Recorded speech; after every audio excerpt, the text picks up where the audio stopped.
स्वागत है। आज का क्वेश्चन है 21 नंबर। किसी छात्र को अपनी परीक्षा में कुल मिलाकर 78% अंक मिले हैं, जिनमें भौतिक विज्ञान, रसायन विज्ञान, गणित, कंप्यूटर विज्ञान और सामान्य अंग्रेजी शामिल हैं। प्रत्येक विषय में प्राप्त अंक और अधिकतम अंक निम्नलिखित तालिका में दर्शाए गए हैं। विषय प्राप्त अंक: भौतिक विज्ञान अधिकतम अंक 200 155, रसायन विज्ञान में अधिकतम अंक हैं 180, फिर गणित विज्ञान अधिकतम अंक है 200 165, कंप्यूटर विज्ञान अधिकतम है यह 200 140 आए अधिकतम अंक, लेकिन 140 अंक प्राप्त किए। सामान्य अंग्रेजी अधिकतम में 100 नंबर का x अंक प्राप्त करे। छात्र द्वारा अंग्रेजी x की जगह कितना अंक मिलेगा? इसमें आएगा व्याख्या सहित। वैसे 84 है x की आंसर। इसकी व्याख्या में आएगा, व्याख्या में छात्र को परीक्षा में कुल मिलाकर मिला अंक प्रतिशत 78% अंक है। सभी विषयों के अधिकतम अंकों का कुल योग है 200 प्लस 100 प्लस 200 प्लस 200 प्लस 100 बराबर 800 अंक हो गए टोटल। छात्र द्वारा सभी विषय में प्राप्त अंकों का योग है 155 plus 80 plus 165 plus 140 plus x बराबर हो जाएगा 240 प्लस 540 प्लस x। छात्र को सभी विषय में कुल मिलाकर अंक 800 गुना 78/100 बराबर होगा 624। अतः अंग्रेजी विषय में मिला अंक x बराबर होगा 624 माइनस 540 बराबर 84। फिर इसमें आएगा 22 में आएगा निम्नलिखित श्रृंखला में x का मान निर्धारित कीजिए। 2 9 20 35 54 77 x है। इसमें आएगा 101। दी गई श्रृंखला में x के स्थान पर निम्न संख्या होगी। 2 से 9, 2 में 7 जोड़ेंगे तो 9 होगा, 9 में 11 जोड़ेंगे 20 हो जाएगा, 20 में 15 जोड़ेंगे 35, 35 में 19 जोड़ेंगे 54, 54 में 23 जोड़ेंगे 77, 77 में 27 जोड़ेंगे 104 हो जाएगा। 7 में 4 जोड़ेंगे 11, 11 में 4 जोड़ेंगे 15, 15 में 4 जोड़ेंगे 19, 19 में 4 जोड़ेंगे 23, 23 में 4 जोड़ेंगे 27 हो गया। ठीक है, फिर आएगा 23 नंबर में आएगा एक वृत्त का क्षेत्रफल कितना है? जितना 11 सेंटीमीटर विकर्ण लंबाई वाले वर्ग का वृत्त का व्यास कितना है? वृत्त का व्यास कितना है? इसमें आएगा ऑप्शन में है इसका ए में है 8.7 सेंटीमीटर। फिर है मान वृत्त की त्रिज्या r है, प्रश्न अनुसार वृत्त का क्षेत्रफल बराबर वर्ग का क्षेत्रफल बराबर दोनों। फिर इसमें आएगा पाई आर स्क्वायर बराबर होता है 11 का स्क्वायर बटे 2। पाई का मान है 22/7, आर स्क्वायर है और 11 का स्क्वायर 121 बटे 2, तो यह हो जाएगा आर स्क्वायर बराबर 121 गुना 7 बटे 2 गुना 22, ये हो जाएगा आर अंडर रूट चढ़ जाएगा, तो ये हो जाएगा इसमें है अंडर रूट 77 अंडर रूट बटे 2। वृत्त का व्यास बराबर हो जाएगा, वृत्त का व्यास 2 से 2 कट जाएगा, अंडर रूट 77 हो जाएगा और इसका अंडर रूट मान 77 का हो जाएगा 8.7 सेंटीमीटर। 24 क्वेश्चन में आएगा। 24 नंबर में 2 शहर P और Q एक दूसरे से 360 किलोमीटर दूर हैं।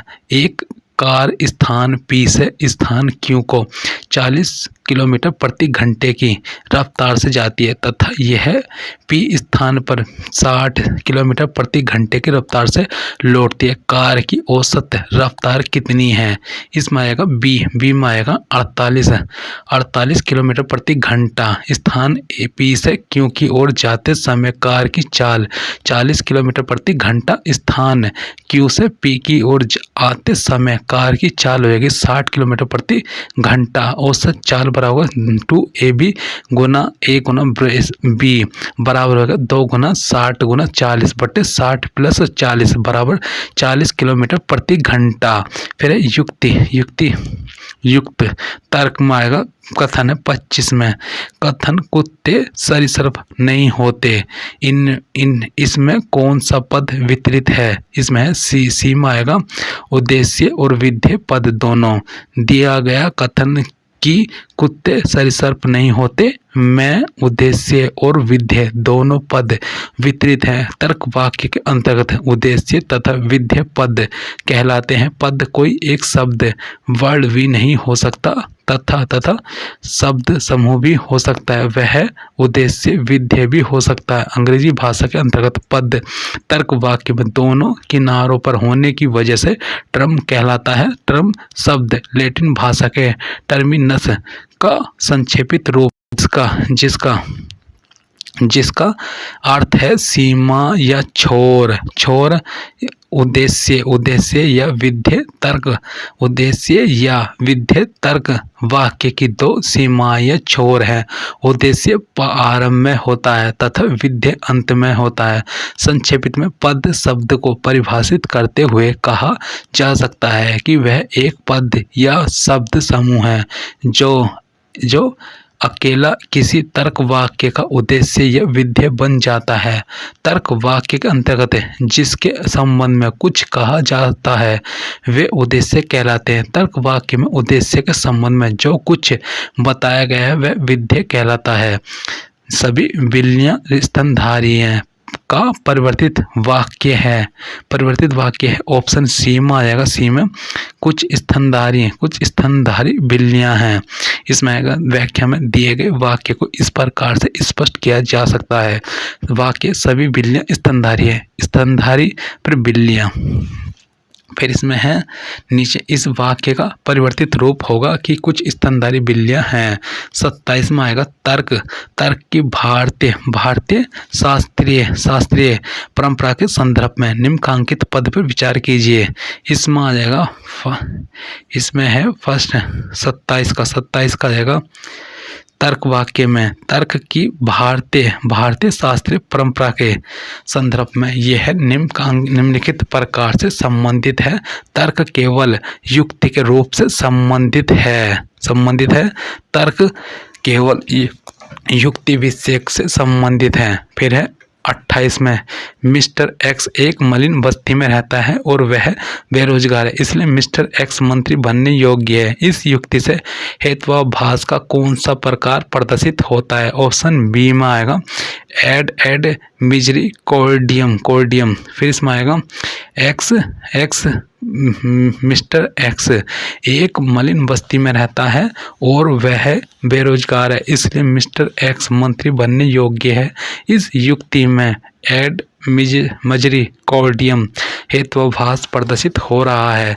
इसे अनौपचारिक तार्किक पतन भी कहा जाता है। एड मिजरिकॉर्डियम भावनाओं के लिए एक मजबूत अपील के आधार पर एक तर्क है। यह करुणा या दुख के लिए अपील करता है। जब सहानुभूति या करुणा के लिए अपील बहुत अधिक अतिरंजित या हाथ में इस मुद्दे के लिए अप्रासंगिक है तो विज्ञापन एड मिजरिकॉर्डियम को तार्किक झुकाव माना जाता है। रोनाल्ड मुनसन बताते हैं कि हमारे सहानुभूति के लिए अपील करने वाले कारकों के सभी उल्लेख अप्रासंगिक है तर्क के लिए, और यह चाल नकली लोगों से वैध अपीलों को अलग करता है। फिर इसमें आएगा 29 में निम्नलिखित में से कौन सा आवश्यक चरण नहीं है जब आप युक्ति की भारतीय शास्त्रीय परंपरा के अनुसार दूसरों के समक्ष अनुमान आधारित युक्ति प्रस्तुत करते हैं। ऑप्शन बी में आएगा उपमान।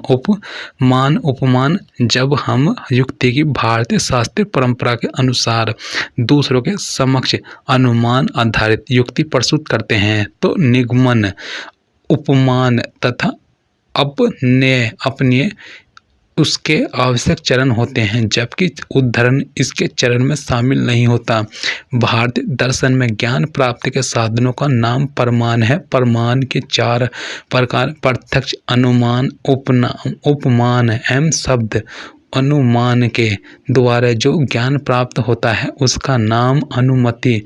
अनुमान के 5 अवयव हैं: प्रतिज्ञा, हेतु, उपमान, उपनय, फिर है निगमन फिर है आंकड़ों की व्याख्या में आएगा। आंकड़ों की व्याख्या में सारणी में दिए गए आंकड़ों के आधार पर प्रश्नों के उत्तर दे।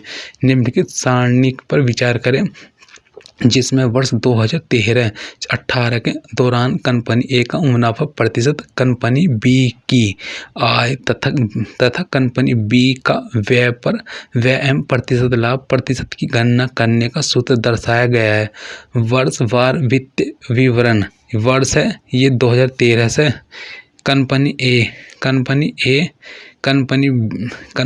का लाभ, फिर कंपनी बी की आय लाख रुपए में, फिर कंपनी बी का व्यय लाख रुपए में 2013 से 2018 में है। ये 40-25%, 60%, 40%, 10%, 20% है।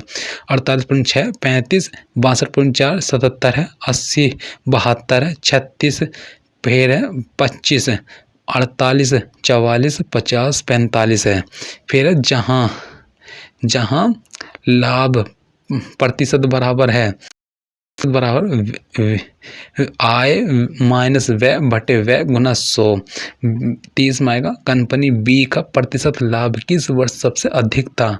इसमें ऑप्शन सी 2016। वर्ष 2014 में कंपनी बी का प्रतिशत लाभ बराबर 35 माइनस 25 बटे 25 इंटू में गुना 100 बराबर 40%। वर्ष 2015 में है कंपनी बी का प्रतिशत लाभ 624 माइनस 48 बटे 48 गुना 100 बराबर 32.72%। वर्ष 2016 में कंपनी बी का प्रतिशत लाभ है 72 माइनस 44 बटे 44 गुना 100 बराबर 75%। 75%। फिर आएगा वर्ष 2017 में कंपनी बी का प्रतिशत लाभ बराबर 80 माइनस 50 बटे 50 गुना 100 बराबर 60% है। उपयुक्त आंकड़ों से स्पष्ट है कि वर्ष 2016 में कंपनी बी का प्रतिशत लाभ सबसे अधिक था। 31 यदि वर्ष 2014 में कंपनी ए की आय 32.5 लाख रुपए थी तो वर्ष 2014 में कंपनी ए एम कंपनी बी के शुद्ध लाभ लाख रुपए में का योग क्या था। यह डी में आएगा। डी में 16.5 लाख रुपए। फिर आएगा इसमें वर्ष 2014 में कंपनी ए की आय 32.5 लाख, इसलिए लाभ प्रतिशत आय माइनस व्यय बटे व्यय गुना 100। 25 बराबर होता है 32.5 माइनस व्यय बटे व्यय गुना में 100। 32.5 माइनस व्यय बटे व्यय बराबर 104, 1/4 और 5 गुना व्यय बराबर है 32.5 गुना 4 और व्यय बराबर होता है 130/5 बराबर है लाख। 26 लाख हो जाएगा जब 5 से भाग देंगे 130 को, 26 लाख आ जाएगा। अतः वर्ष 2014 में कंपनी का शुद्ध लाभ है 32.5 माइनस 26 बराबर 2.5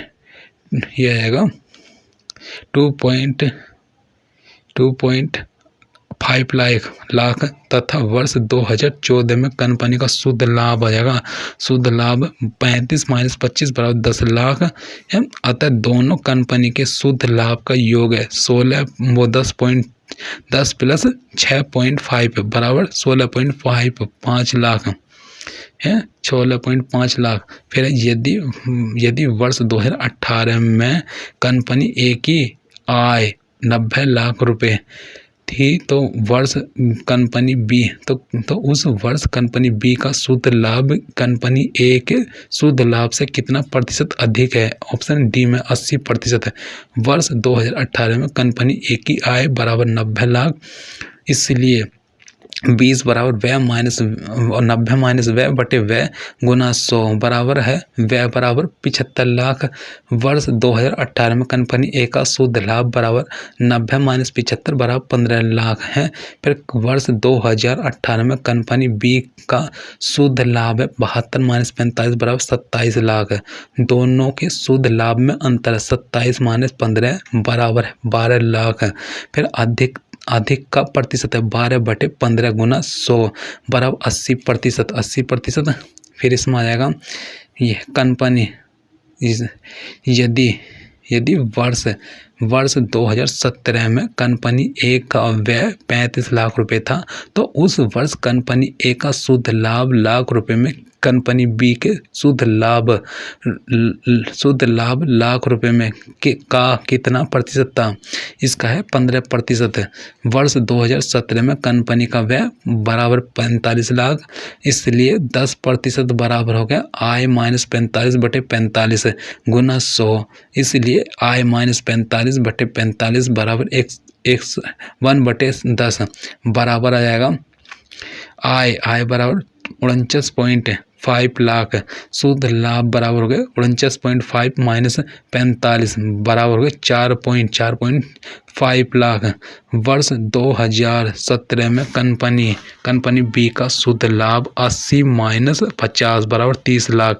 माना वर्ष 2017 में कंपनी ए का शुद्ध लाभ कंपनी बी के शुद्ध लाभ का x% है, तब 30 गुना x% बराबर 4.5, फिर x बराबर 4.5 गुना 30, वो 4.5 गुना 100/30 बराबर 15%। फिर इसमें आ जाएगा 34 में आएगा। 34 में वर्ष 2013 में कंपनी ए तथा कंपनी बी के लाभ प्रतिशत में क्या अंतर है? इसमें आएगा 5%। वर्ष 2013 में कंपनी बी का लाभ प्रतिशत है बराबर 48.6 माइनस 36/36 गुना 100 बराबर 35%। वर्ष 2013 में कंपनी ए का लाभ प्रतिशत बराबर 40%।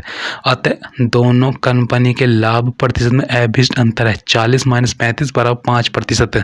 सूचना और संचार प्रौद्योगिकी ICT इसमें आएगा 35 में यदि डाटा को तकनीकी मीडिया का प्रयोग कर दर्ज किया गया है तो निम्नलिखित में से इसकी व्याख्या में अनिवार्य कदम क्या होगा?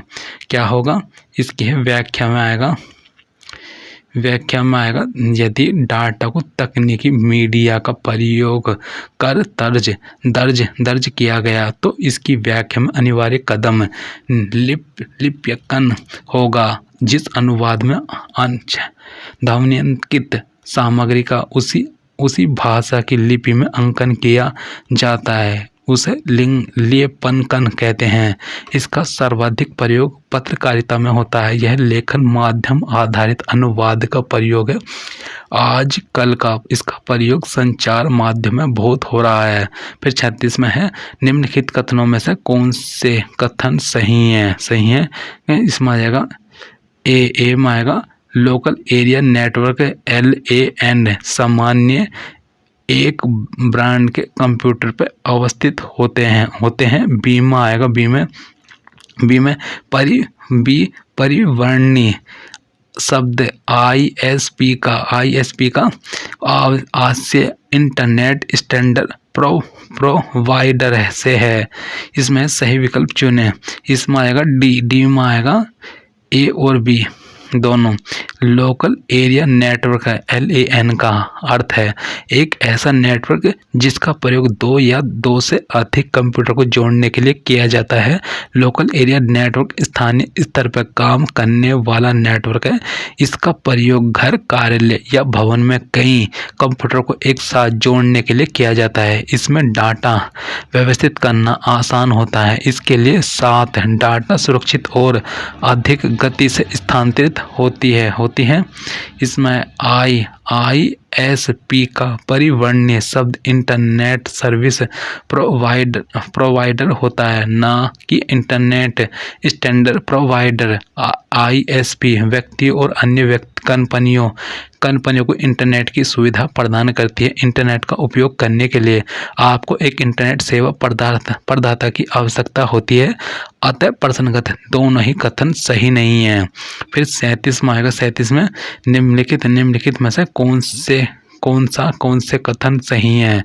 इसमें आएगा 37 नंबर में आएगा ए में आएगा CPU और CPU की क्लॉक स्पीड को हर्ट्ज में मापा जाता है। जिस आवृत्ति से किसी कंप्यूटर का प्रोसेसर कंप्यूटर की दिए निर्देशों को निष्पादित करता है उसे कंप्यूटर की क्लॉक स्पीड कहते हैं। हर कंप्यूटर में एक आंतरिक घड़ी होती है जो कंप्यूटर द्वारा निष्पादित किए जा रहे निर्देशों की दर को नियंत्रित करती है और विभिन्न कंप्यूटर घटकों के स्क्रीनाइज करती है। इसे कंप्यूटर प्रोसेसर की स्पीड का सूचक माना जाता है। इसे क्लॉक साइकिल प्रति सेकंड या इसके समकक्ष इकाई में मापा जाता है, जिसकी एसआई यूनिट हर्ट्ज होती है। ब्लूटूथ प्रौद्योगिकी वाईफाई प्रौद्योगिकी से अधिक ऊर्जा की खपत करती है। गलत है, क्योंकि ये दोनों ही तकनीकी वायरलेस टेक्नोलॉजी मानक पर आधारित होती है। ब्लूटूथ प्रौद्योगिकी वाईफाई प्रौद्योगिकी से अधिक ऊर्जा की खपत करती है। गलत है, क्योंकि ये दोनों ही तकनीकी वायरलेस टेक्नोलॉजी मानक पर आधारित होती है। ब्लूटूथ प्रौद्योगिकी रेडियो आवृत्ति 2.4 हर्ट्ज GHz हर्ट्ज होती है, जबकि वाईफाई प्रौद्योगिकी रेडियो आवृत्ति पट 2.4 GHz हर्ट्ज से 5 GHz हर्ट्ज के मध्य होती है। अतः केवल कथन ए सही है। एक कथन सही है। फिर 38 में आएगा, इसमें नीचे दिए गए अभिकथन ए और दूसरा कथन तर्क आर के रूप में है। अभिकथन ए, CPU की क्लॉक स्पीड को हाल ही के वर्षों में पर्याप्त रूप से नहीं बढ़ाया गया है। तर्क आर, आजकल प्रयोग किए जा रहे सॉफ्टवेयर अधिक तीव्र, अतः प्रोसेसर के अधिक तीव्र नहीं होने की आवश्यकता नहीं है। उपर्युक्त दो कथनों के आधार पर सही विकल्प का चयन कीजिए। इसमें आएगा व्याख्या में आएगा, दिया गया अभिकथन CPU क्लॉक स्पीड को हाल ही के वर्षों में पर्याप्त रूप से नहीं बढ़ाया गया सही है। CPU के क्लॉक स्पीड को बढ़ाने के बजाय CPU के प्रोसेसर को आवश्यक ही बढ़ाया गया है, जिसका कारण CPU की कार्य निष्पादिता क्षमता बढ़ी है। तर्क में आएगा, आजकल प्रयोग किए जा रहे सॉफ्टवेयर अधिक तीव्र हैं, अतः प्रोसेसर के अधिक तीव्र नहीं होने की आवश्यकता नहीं है। सॉफ्टवेयर के तीव्र होने पर उसे संचालित करने के लिए प्रोसेसर भी तीव्र होना चाहिए। अतः ए सही है, लेकिन आर गलत है। उस विकल्प का चयन करें जिसमें विशेष रूप से पार्ट फाइल प्रारूप है। इसमें आएगा बी में आएगा, वितरण के सामान्य स्तर पर दो प्रकार की कंप्यूटर फाइलें होती हैं, पार्ट फाइलें या टेक्स्ट फाइल, बाइनरी फाइलें। फिर है टेक्स्ट फाइलें, ऐसी फाइलें जो फाइलें हैं जिसे इलेक्ट्रॉनिक पार्ट की पंक्तियों के अनुक्रम के रूप में संरचित किया जाता है। एक टेक्स्ट फाइल एक कंप्यूटर सिस्टम के भीतर डेटा के रूप में संग्रहित होती है। टेक्स्ट फाइल प्रारूप में दी गई फाइलें हैं CSV, सेपरेटेड वैल्यूज, फिर RTF rich text format, TXT text file, लोक विकास और पर्यावरण। इसमें आएगा 40 नंबर है। 40 में प्रदूषित जल के कारण होने वाले मानव रोगों के सही समूह को पहचाने। इसमें आ जाएगा व्याख्या सहित में, जल जनित रोग विश्व की जनसंख्या के लिए विशेष रूप से विकासशील देशों में एक प्रमुख चुनौती है। विश्व स्वास्थ्य संगठन और यूनिसेफ का अनुमान है कि विकासशील देशों में ये सभी बीमारियों को 80% और सभी मौतों में से 1/3 के लिए जिम्मेदार है। जल जनित बीमारियों के दो प्रमुख कारण हैं। फर्स्ट है प्रदूषण, जैसे औद्योगिक प्रदूषण या कृषि रसायनों के अधिक उपयोग के कारण रसायन, नाइट्रेट, पानी की आपूर्ति में भारी धातुओं का खतरनाक स्तर है। फिर है गंदगी और संक्रमण, बैक्टीरिया, वायरस और परजीवी जीवों अदृश्य रूप से पानी को दूषित करने और बीमारी का कारण बनाते हैं। प्रदूषित जल के कारण होने वाले कुछ मानव रोग निम्नलिखित हैं, दस्त और आंतशोथ, फिर पेट में दर्द और ऐंठन, आंत्र ज्वर, टाइफाइड, पेचिश, हैजा, मस्तिष्का वरण, शोथ, गिनी गर्मी रोग, हेपेटाइटिस, पोलियो 41 में आएगा। 41 में औद्योगिक शहरी स्रोतों से प्राप्त होने वाले कम खतरनाक ठोस अपशिष्ट के निम्नलिखित निस्तारण अनुक्रमों में से कौन सा क्रम बढ़ती वांछनीयता के अनुक्रम में है? ऑप्शन ए में आएगा अव्यवस्थित less than dumping, less than भूमि भराव, लेस देन भस्मीकरण, लेस देन पुनः प्रयोग। व्याख्या में भारतीय शहरों में वृहत मात्रा में अपशिष्ट उत्पन्न होता है जिसे आसानी से उपचारित नहीं किया जा सकता। विश्व बैंक के अनुसार तीव्र नगरीकरण और प्रौद्योगिकीकरण के कारण 2025 तक भारत में प्रतिदिन का अपशिष्ट उत्पादन 377,000 टन तक पहुंच जाएगा, जो कि विभिन्न सामाजिक और पर्यावरणीय चुनौतियों को उत्पन्न करता है। औद्योगिक शहरी स्रोतों से प्राप्त होने वाले कम खतरनाक ठोस अपशिष्ट के निस्तारण अनुक्रमों में निम्नलिखित क्रम बढ़ती वांछनीयता के क्रम में है। अव्यवस्थित डंपिंग, लेस देन भूमि भराव, लेस देन भस्मीकरण, लेस देन पुनः प्रयोग। फिर इसमें आएगा पुनः प्रयोग। फिर 42 में आएगा बायोमास ईंधनों के उनके प्रति इकाई परिमाण में ऊर्जा के अंश के संबंध में सही क्रम को पहचाने। ऑप्शन है डी में आएगा। डी में इसमें नारियल खोल ग्रेटर देन गोबर सूखा ग्रेटर देन छटनी या किया गया घरेलू कचरा, जीवित जीवों अथवा हाल ही में मारे हुए जीवों से प्राप्त पदार्थ जैव सन्निहित या बायोमास कहलाता है। प्राय जहाँ जीव से आशय पौधे से है। बायोमास ऊर्जा के स्रोत हैं जिन्हें जलाकर उपयोग किया जाता है या इनको विभिन्न प्रकार के जैव ईंधन में परिवर्तित करने के बाद इस्तेमाल किया जा सकता है, जैसे गन्ने की खोई, धान की भूसी, नारियल खोल, गोबर सूखा, अनुपयोगी लकड़ी, घरेलू कचरा आदि। बायोमास ईंधनों के उनके प्रति इकाई परिमाण में ऊर्जा के अंश के संबंध में सही क्रम निम्नलिखित है। नारियल खोल ग्रेटर देन गोबर सूखा ग्रेटर देन छटनी ना किया गया घरेलू कचरा। फिर 43 में मान लीजिए कि जलवायु परिवर्तन के लिए उत्तरदायी कार्बन डाइऑक्साइड एक ग्रीन हाउस गैस की सांद्रता 40 ppm है। प्रति सप्ताह के रूप में हवा में इनकी कितनी सांद्रता होगी। इसमें 43 में है ए 0.04% है। फिर इसमें आएगा व्याख्या में प्रश्न अनुसार जलवायु परिवर्तन के लिए उत्तरदायी कार्बन डाइऑक्साइड एक ग्रीन हाउस गैस की सांद्रता 400 ppm है। 1% बराबर है 1%, क्योंकि 1% बराबर है 1/100 तथा 1 ppm बराबर है 1/10 लाख। फिर इसलिए 1 ppm बराबर है 0.030 0.301%। 400 ppm बराबर है 0.04%।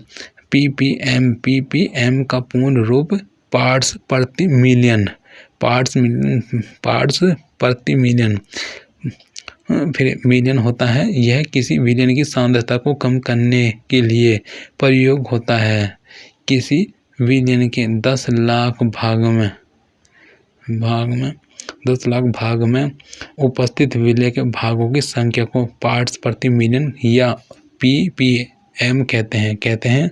फिर इसमें आएगा 44 में पेरिस समझौते के अनुसार राष्ट्रीय रूप से निर्धारित अभिप्रेत अंशदान INDCs की पुनरीक्षा प्रत्येक वर्ष बाद की जाएगी। यह सीमा 5 वर्ष। पेरिस समझौते के अनुसार राष्ट्रीय रूप से निर्धारित अभिप्रेत अंशदान INDCs की पुनरीक्षा प्रत्येक 5 वर्ष बाद की जाएगी। फिर है जिससे संभावित खतरे व चुनौती के लिए तैयार हो सके। उल्लेखनीय है कार्बन उत्सर्जन की कटौती के उद्देश्य की प्राप्ति हेतु वैश्विक उत्सर्जन के 50% से अधिक के लिए जिम्मेदार 186 देशों के कार्बन कटौती के लक्ष्य निर्धारित किए गए, जिन्हें राष्ट्रीय स्तर पर निर्धारित योगदान INDC के रूप में जाना जाता है। पेरिस समझौते में कार्बन उत्सर्जन की कटौती के लक्ष्यों की प्रगति की निगरानी, सत्यापन और रिपोर्टिंग हेतु अनिवार्य उपाय भी सुझाए गए हैं। फिर सूची फर्स्ट को सूची सेकंड के साथ सम्मिलित कीजिए। फर्स्ट सूची सेट फर्स्ट में सॉफ्टवेयर, सेट में विवरण, सेकंड में विवरण, इसमें आएगा व्याख्या में। सूची फर्स्ट को सूची सेकंड के साथ सही सुमेल निम्नलिखित है। सेट फर्स्ट सॉफ्टवेयर, सेकंड में आएगा विवरण। फर्स्ट वेब ब्राउज़र में आएगा वेबसाइट के साथ जुड़ना तथा वेब पृष्ठों को प्रदर्शित करना। वर्ड प्रोसेसर लिखित दस्तावेज बनाना। स्प्रेडशीट संख्यात्मक आंकड़ों का विश्लेषण तथा संक्षेपण। वेब ऑथोरिंग में आएगा वेब पृष्ठों को बनाना तथा एडिट करना है। उच्च शिक्षा प्रणाली एवं शासन प्रणाली में आएगा निम्नलिखित में से कौन राष्ट्रीय कौशल अर्हता ढांचे से संबंधित है। इसमें आएगा ए क्षमता आधारित ढांचा राष्ट्रीय कौशल अर्हता ढांचे से संबंधित है। फिर आएगा संबंधित है प्रशिक्षण महानिदेशालय DGT ने सभी डिजिटल कार्यक्रमों में प्रशिक्षण और शिक्षा के मानवीकरण की सुनिश्चित करने के लिए राष्ट्रीय कौशल योग्यता फ्रेमवर्क एक योग्यता फ्रेमवर्क के साथ अपने पाठ्यक्रम को समायोजित किया है। प्रशिक्षण महानिदेशालय श्रम मंत्रालय के अंतर्गत एक शीर्ष संगठन है जो राष्ट्रीय स्तर पर व्यावसायिक प्रशिक्षण से संबंधित कार्यक्रमों, जिसमें महिला व्यावसायिक प्रशिक्षण, रोजगार सेवा सम्मिलित है, के विकास और समन्वय के लिए कार्यरत है। इसका उद्देश्य महत्वपूर्ण उद्योगों की भागीदारी के माध्यम से कौशल विकास को अंतर्राष्ट्रीय मानकों के अनुरूप बनाना है और मानकों, पाठ्यक्रमों और गुणवत्ता आश्वासन के लिए आवश्यक ढांचे का विकास करना है। 47 निम्नलिखित में से किसने प्रत्येक राज्य में राज्य उच्च शिक्षा परिषद की स्थापना की सिफारिश की थी। इसमें आएगा राष्ट्रीय शिक्षा नीति 1986 ने प्रत्येक राज्य में राज्य उच्च शिक्षा परिषद की स्थापना की सिफारिश की थी। इस शिक्षा नीति में एक ऐसी राष्ट्रीय शिक्षा प्रणाली तैयार करने का प्रावधान है जिसके अंतर्गत शिक्षा में एक रूपता लाने, पूर्ण शिक्षा कार्यक्रम को जन आंदोलन बनाने, सभी को शिक्षा सुलभ कराने, बुनियादी प्राथमिक शिक्षा की गुणवत्ता बनाए रखने, बालिका शिक्षा पर विशेष जोर देने, देश के प्रत्येक जिले में नवोदय विद्यालय जैसे आधुनिक विद्यालयों की स्थापना करने, माध्यमिक शिक्षा की व्यवसाय परख बनाने, उच्च शिक्षा के क्षेत्र में विविध प्रकार की जानकारी देने और अंतर अनुशासनिक अनुसंधान करने, राज्यों में नए मुक्त विश्वविद्यालयों की स्थापना करने, अखिल भारतीय तकनीक शिक्षा परिषद को सुदृढ़ की स्थापना करने तथा खेल कूद, शारीरिक शिक्षा, योग एवं सक्षम मूल्यांकन प्रक्रिया अपनाए जाने के प्रयास शामिल हैं। 48 में आएगा 48 में निम्नलिखित में UGC के संवैधानिक कार्य क्या है।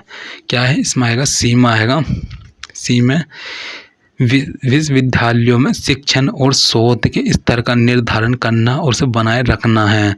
व्याख्या में आएगा विश्वविद्यालयों में शिक्षण और शोध के स्तर का निर्धारण करना और उसे बनाए रखना UGC अर्थात विश्वविद्यालय अनुदान आयोग का संवैधानिक कार्य है। विश्वविद्यालय अनुदान आयोग के कुछ अन्य महत्वपूर्ण कार्य निम्नलिखित हैं। फर्स्ट, विश्वविद्यालय शिक्षा को प्रोन्नत एवं उसका समन्वय करना, विश्वविद्यालय में अध्यापन, परीक्षाओं एवं अनुसंधान के मानकों को निर्धारित एवं पुनरीक्षित करना, शिक्षा के न्यूनतम मानकों पर विनियमित तैयार करना। फिर विश्वविद्यालय महाविद्यालय शिक्षा के क्षेत्रों में विकास का पर्यवेक्षण करना तथा विश्वविद्यालयों महाविद्यालयों के अनुदानों का संविस्तारण करना। फिर विश्वविद्यालय शिक्षा में सुधार लाने के लिए जो उपाय आवश्यक हैं उनके विषय में केंद्रीय एवं राज्य सरकारों को परामर्श प्रदान करना। फिर इसमें है 49 में आएगा, निम्नलिखित में से मानव संसाधन विकास मंत्रालय भारत सरकार का वृद्ध मुक्त ऑनलाइन पाठ्यक्रम प्लेटफॉर्म के रूप में बनाया गया है।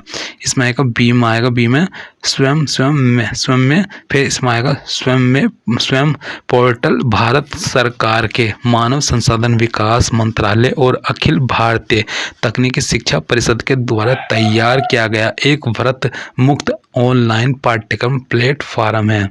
स्वयं एक ऑनलाइन लर्निंग पोर्टल है जो विद्यार्थियों के लिए निःशुल्क है। जो छात्र प्रमाण पत्र लेना चाहते हैं उन्हें कुछ फीस देकर कोर्स को सफलतापूर्वक उत्तीर्ण करने के बाद प्रमाण पत्र भी प्रदान किया जाएगा। स्वयं पोर्टल पर उपलब्ध पाठ्यक्रम के 4 भाग हैं, वीडियो व्याख्यान, अध्ययन सामग्री, परीक्षा प्रश्नोत्तरी के माध्यम से स्वयं मूल्यांकन परीक्षा तथा अंतिम शंकाओं के समाधान के लिए ऑनलाइन विचार विमर्श। फिर 50 में आएगा, निम्नलिखित में से कौन सा विद्वान नालंदा विश्वविद्यालय से धर्म ग्रंथ अपने साथ वापस ले गए और इस विश्वविद्यालय की वास्तुकला और अधिगम के बारे में लिखा। ऑप्शन सी में आएगा, सी में वेंग सांग चीन। फिर इसमें आएगा चीनी यात्री वेंग सांग वह विद्वान था जिसने नालंदा विश्वविद्यालय से धर्म ग्रंथ अपने साथ वापस ले गए और इस विश्वविद्यालय की वास्तुकला और अधिगम के बारे में लिखा। भारत के लिए वेंग सांग इसलिए महत्वपूर्ण है क्योंकि वह यात्री के तौर पर भारत से उसकी संस्कृति और समाज की झलकियां लेकर गया और उनसे दूसरे देशों को परिचित कराया। चीन के लिए वेंग सांग केवल एक चीनी यात्री बनकर भारत गया था, लेकिन बुद्ध के संदेश उपदेशों को सीखकर वह वापस अपने देश लौटा था और चीनियों को उन संदेशों से परिचित कराया। यह 143 ईसा पूर्व के बीच सिल्क रूट रेशम मार्ग से भारत आया था। वेंग सांग एक महान यात्री, विद्वान और अनुवादक था। थैंक यू दोस्तों।